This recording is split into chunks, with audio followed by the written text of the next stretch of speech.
So this clay is now wedged. I had to wedge it in smaller pieces. I had 2 different pieces and then I put them together. But now it's wedged, so there should be no air in it, and it's got its plasticity again. So now it's time for me to start. And because when you pinch a big pot like this, then you actually use the same technique as when you have a small pot. If you have a small pot, you need to use your hand and your thumb.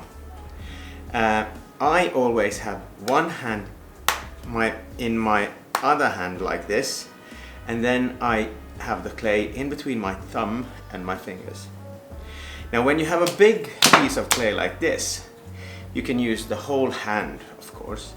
And the first thing I will do now is try to reach deep enough so I get a nice bottom, and then I will start pulling and building the clay to make the walls. And of course, when it's a big piece like this, the weight of the clay will of course also try to push the whole piece down. So I have to be careful not to make the walls too thin in the beginning. I will also use a turntable when I do this. I have just a small chair and a piece of plywood, chipwood board is this, and I have the chance to walk around the whole clay, and of course when I have a turntable I can stand in the same spot and just pull the clay and turn with the turntable. So what I need, the only thing I need right now, some water, my turntable. In a while I will start without the turntable, and then it's just my hands, my fingers, and yeah, try to be as precise as possible. So let's begin. Just a little bit of water, and I try to find the center like this. I need water on the outside also, and of course it's easier if you're left-handed or right-handed, it doesn't matter that much. I prefer having my leading hand, my left hand, I'm left-handed, so I prefer having that outside and work with my right hand inside. But it's all up to you. You have to feel what feels best for you. Okay, enough talking. Just let's speed this up a little bit.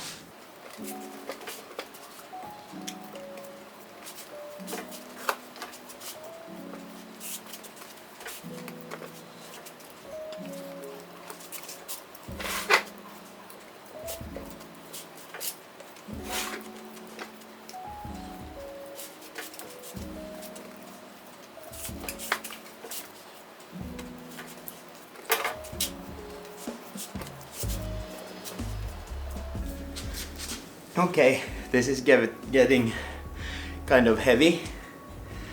It's hot in here because I have a kiln on, but I use my hand on the outside and the hand on the inside to feel how thick it is. So I always try to feel if it's the same thickness all the way around. Otherwise I have to, of course, work more on the pieces that are getting too thick compared to the thinner parts. And on the same time, of course, trying to keep the shape. So the first thing I'll do now, I try just to make a round oval shape, and then after that, when I know that the walls are thick enough and can withstand the pressure from the clay on top, I will start trying to get them out a little bit. So that's what I'm planning to do. Now it's time for the wheel, the turntable. we go. As close to the middle as possible, like that. Okay, so here we go now. Now you see it's much easier when the clay moves and you can stand still yourself. You can put all of your thoughts just to how thick the walls are and work from there.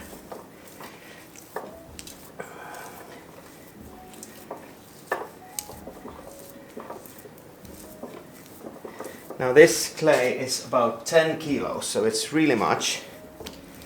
I will put the numbers in other digits for you in the video because I don't know how much that is, but 10 kilos.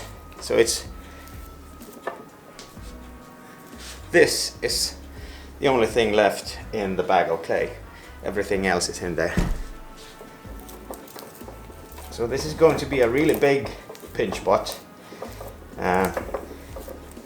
But the technique is the same, even though I don't use my thumb and my hands the way I usually do.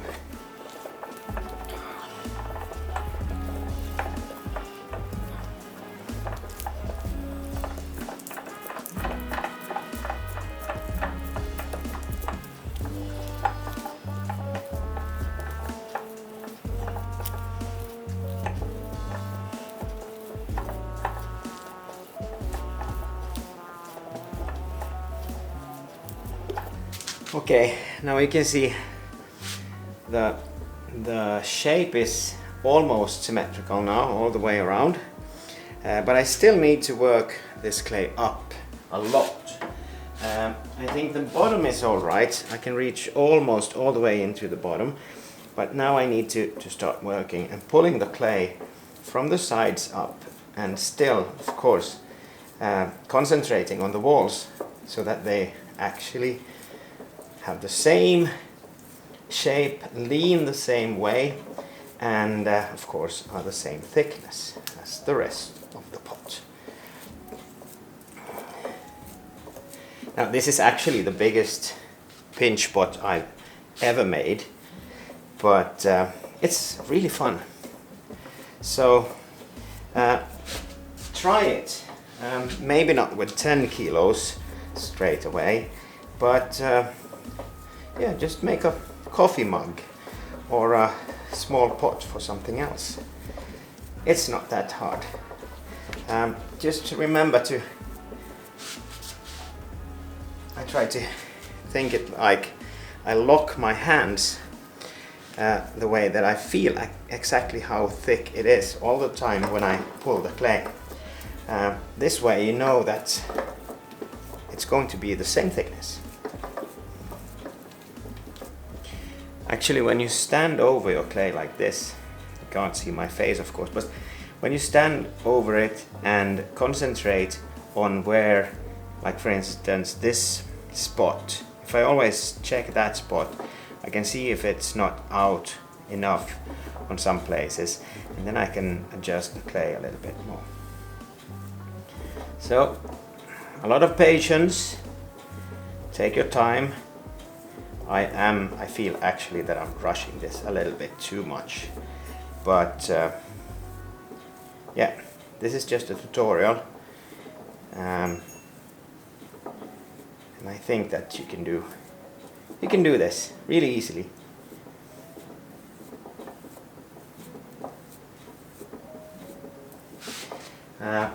You get actually quite tired in your hands, so it's good to change your hand a little bit.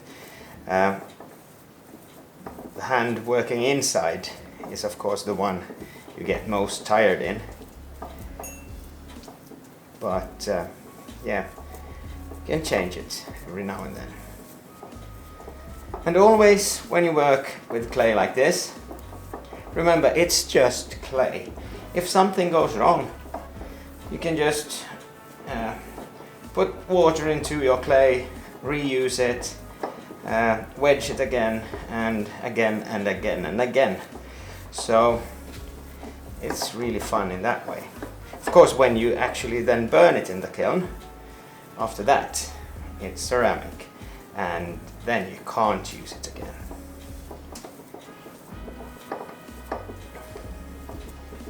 Okay, so now I'm trying to work on the top and figure out what this is going to look like.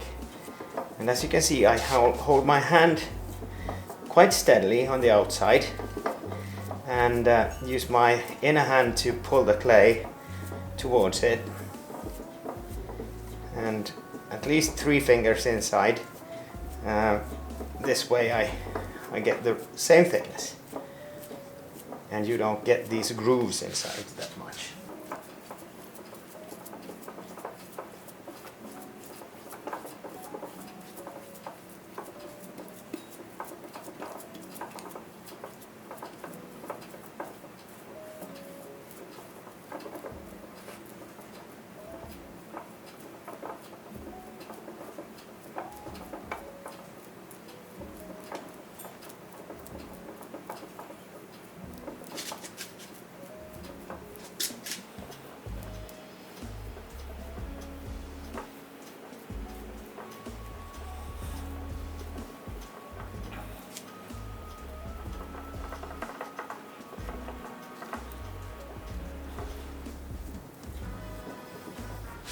Okay, I think this is about it.